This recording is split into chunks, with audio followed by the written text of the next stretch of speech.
right. Obviously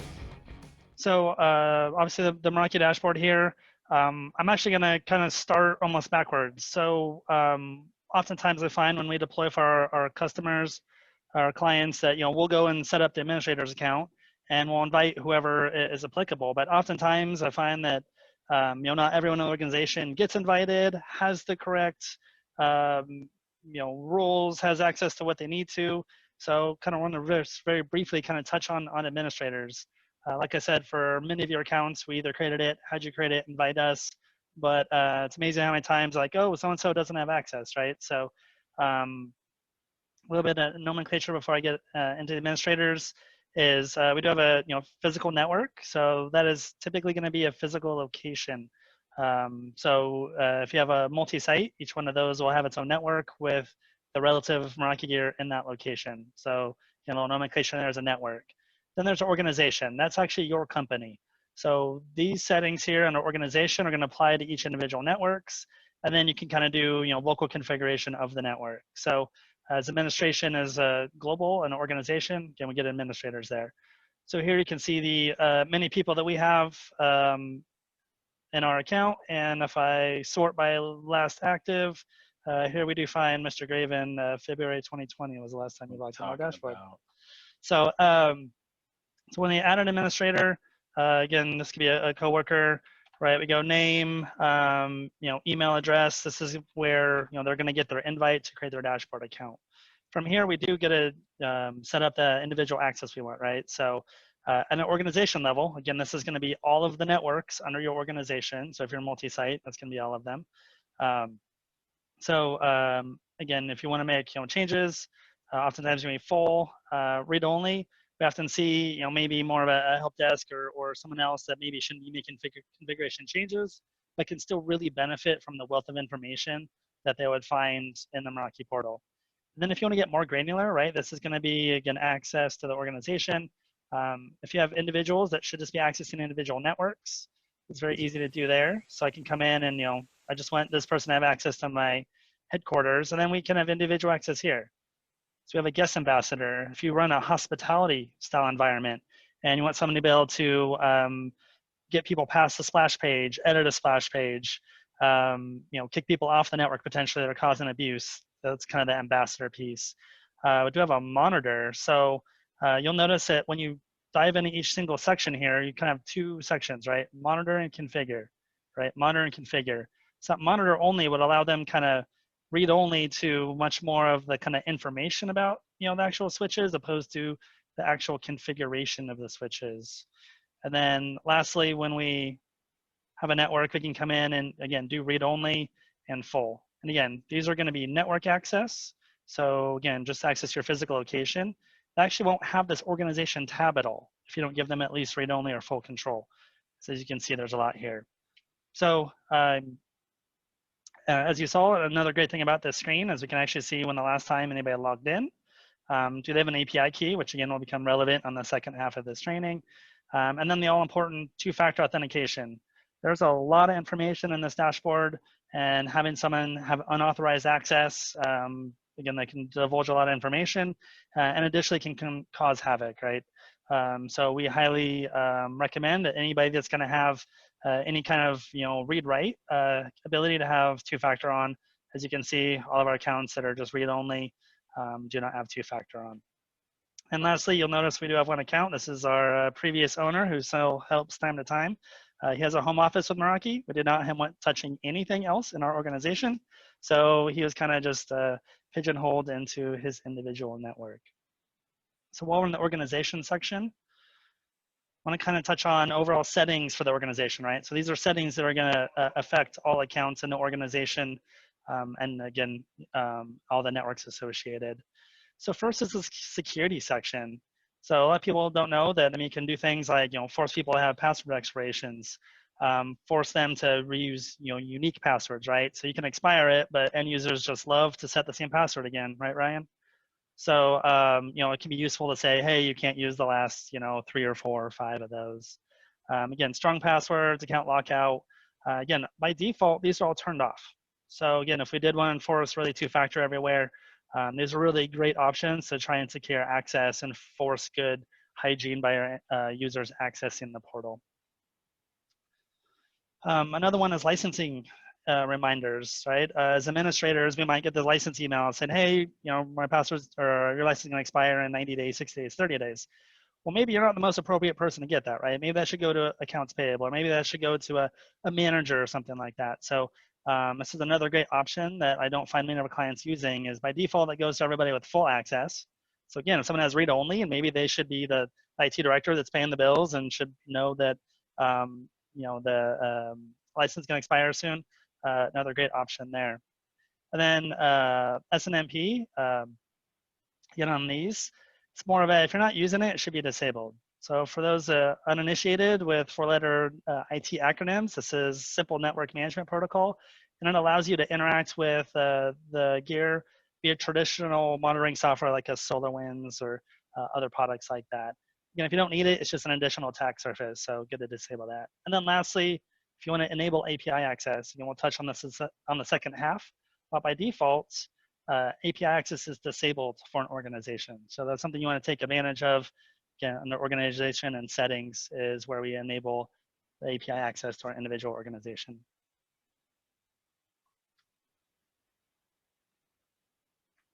And going back to the network overview, I really like this view because it just visually gives us, kind of the state of the equipment and where the equipment is, and a really good overall view here.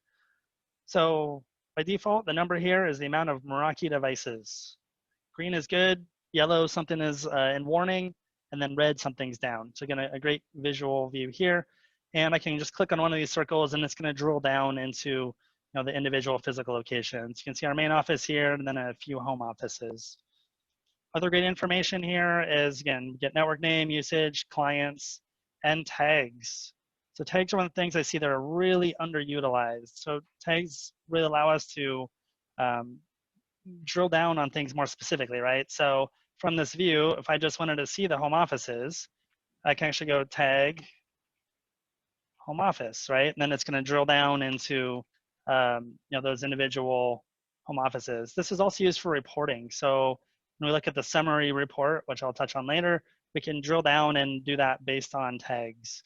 Additionally, when we're in the administrator section, when I draw the network dropdown, opposed to going selecting a whole bunch of networks, you can tag them and give administrative capability based on these tags. So they're just kind of shortcuts that really allow us to drill down on many networks at once in a much easier way than potentially drilling down onto them individually. Another thing I really see that a lot of people don't take advantage of is you'll see on most menus, there's a plus here. So we can really customize almost all the views that we're going to find in the Meraki dashboard. And this is going to be set per an account. So if you have a different kind of columns view, then or you can have a different columns view than anybody else in your organization, and those are sticky per your account. So oftentimes people will share their dashboard, and I'm like, man, you're just rocking the defaults to where there's a lot more valuable information that can be surfaced there. Can I go clients under network wide? Again, as a reminder that all the equipment here is context sensitive to what's in this network, right? So in our main network here, we have switches, wireless cameras, and the IoT sensors. If I drill into another network that just has firewalls, again, I'll just get that. And of course, the clients here is going to be context sensitive, right? The whole reason we group to physical location is generally when you're drilling down in individual clients, you want to look at the clients in that specific location, right? So, of course, the great thing about Meraki is it doesn't matter how they're associated. They're going to show up on this one screen. You can see a little RJ45 for switches, wireless, and then if we had any VPN users, it'd be a little globe. So I can see who's utilizing that L2TP VPN connection. So again, this is another great example to where there's just a ton of information, and depending what I'm looking for, what I'm troubleshooting, I'm actually in here all the time turning these on and off. So, and I'll show you in a moment kind of what that looks like. So again, here, I can see all my clients, right? I get a nice bandwidth graph for the amount of time here. So over the last day, I can mouse over individual clients and see, what the bandwidth utilization. However, this isn't as helpful as it could be in terms of, yes, I have 1.5 gigabit, but how much bandwidth do I have on wireless, right? How much, versus wired? That's actually what this dropdown is for. I find that many people often don't know that this is here. So I can say, show me only access point clients. And from there, it actually will drill down into showing me, just the wireless clients, but more importantly, that bandwidth graph becomes, context sensitive for the individual, access point. So again, it's a good way to kind of look at switches versus access points in terms of their actual usage. And again, I can do that, per an SSID even in terms of, who associated to it. And then more specifically, this bandwidth graph I find really useful to be able to see SSID by SSID, all my APs versus all my switches, right? Oftentimes, wired clients are going to totally, skew the bandwidth graph and not give me a good idea about my wireless. Then again, the search field, I find a lot of people are sitting here, trying to sort, and I don't liberally use the search field, right? I can search by all kinds of awesome stuff, right? Show me all my Dells. So this is going to key off of every single field I see. So if Dell's in the name, the manufacturer, so on and so forth, that's going to show up. So I can do things like, oh, show me my ESXi boxes, right? So obviously, it's in the name here where it makes it easy to kind of drill down. I can search for CTO, and as you see, nothing here says CTO. But if I come in and I show the notes field here, we can see that this is the awesome CTO's desktop and the awesome CTO's phone. So again, even if the field isn't shown, it's still being searched on, right? So other things I like to use here is, again, there's a notion of kind of using the Meraki dashboard as your source of truth, right? You'll find all over the place that there's those tags where I can tag networks, I can tag devices, I can tag down to the network port, I can do notes on devices, I can do notes on clients, to where we find that given the kind of auto visio capability, the fact you can upload pictures of the equipment, the fact that we can upload a map where it physically is, where we can give notes, that this really can become a source of truth where we can kind of abandon the spreadsheets that all of us seem to have kicking around, right, of host names and what they do and all of our documentation that we're just so good at keeping up at. Meraki dashboard keeps it really easy to put all that information in, where again, I find that very underutilized by many of our clients. I know looking at the call, we have clients across the gamut that just have the SD-WAN piece or just switches or just wireless.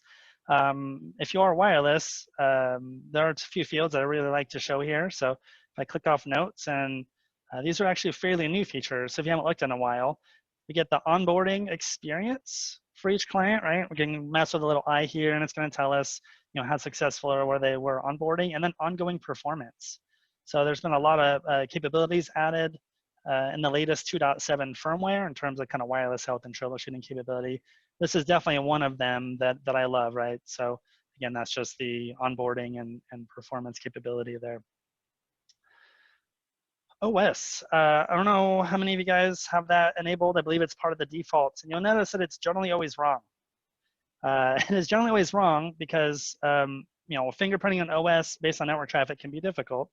And what Meraki does is actually use the HTTP header for web requests from your browser, right? All our user agents, as it's called, kind of generally has our operating system in it. Well, we can see that in the clear, right? But as the whole internet is going to HTTPS now, we more and more don't get to see that information. So when you deploy Meraki 5 years ago versus now, you'll notice that this OS field, is generally going to be very hit or miss. So if you're ever curious about that, that's a little trivia there for you on Meraki of how this OS is actually attempted to be identified and why it generally fails. All right, so let's drill down on an actual device. Drill down on the awesome CTO's desktop here.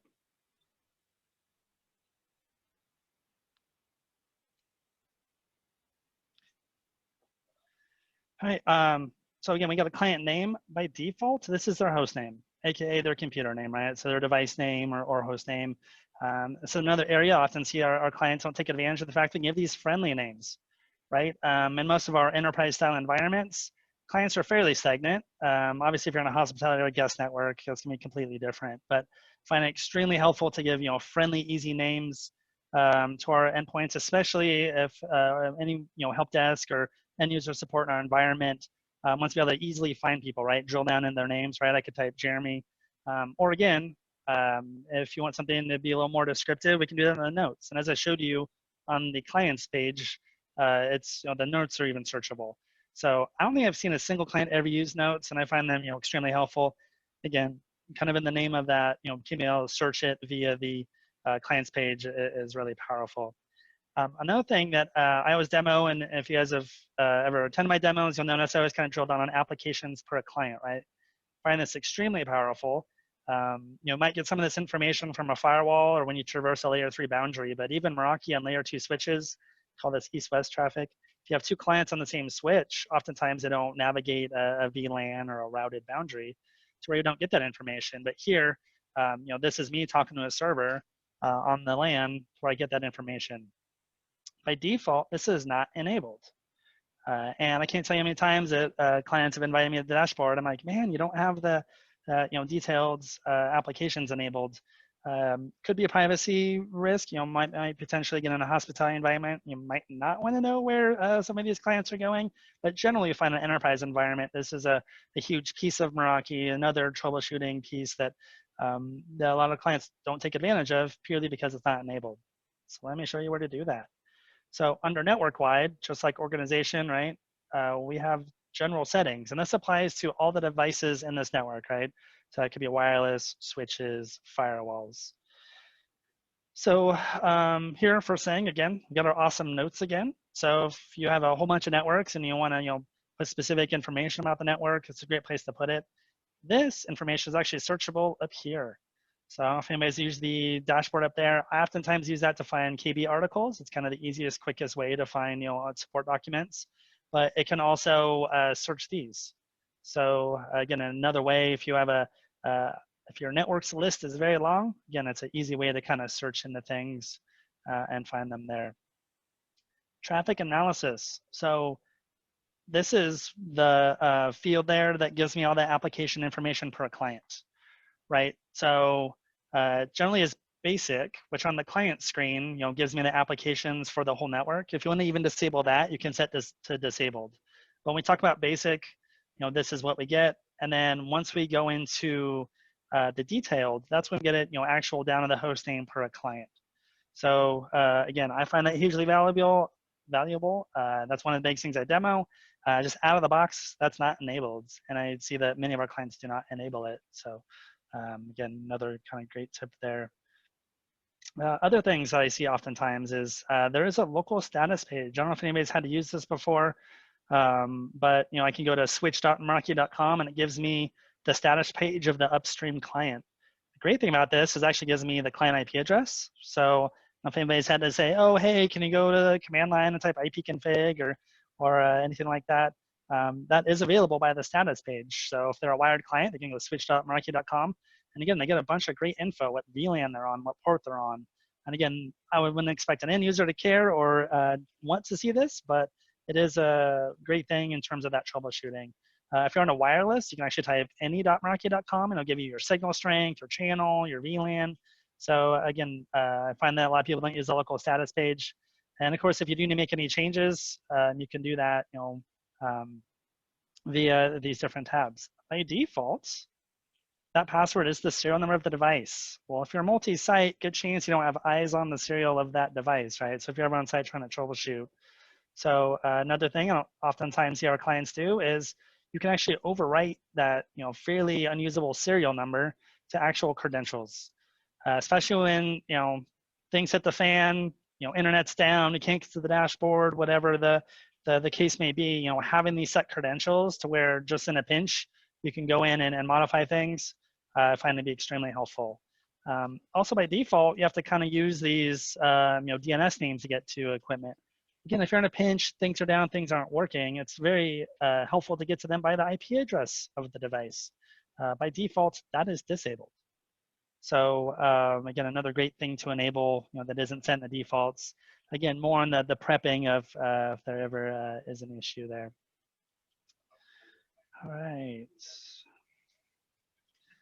Another thing I see oftentimes when we're setting things up and not, you know, might not come up in the implementation with our clients is alerts. By default, all alerts are turned off.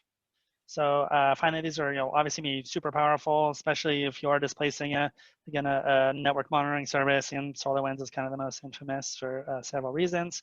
But I often see the alerts aren't taken care of by our clients. And if they are, there's some unique things that often go missed, right? So when something goes offline, that's an easy one. Yes, I want alerted on that. If a gateway becomes repeater, that means if an access point was wired, and all of a sudden becomes wireless and starts meshing, right? Something's wrong there. Again, if a switch goes down, that's an easy one. I find that not many people take advantage of this one.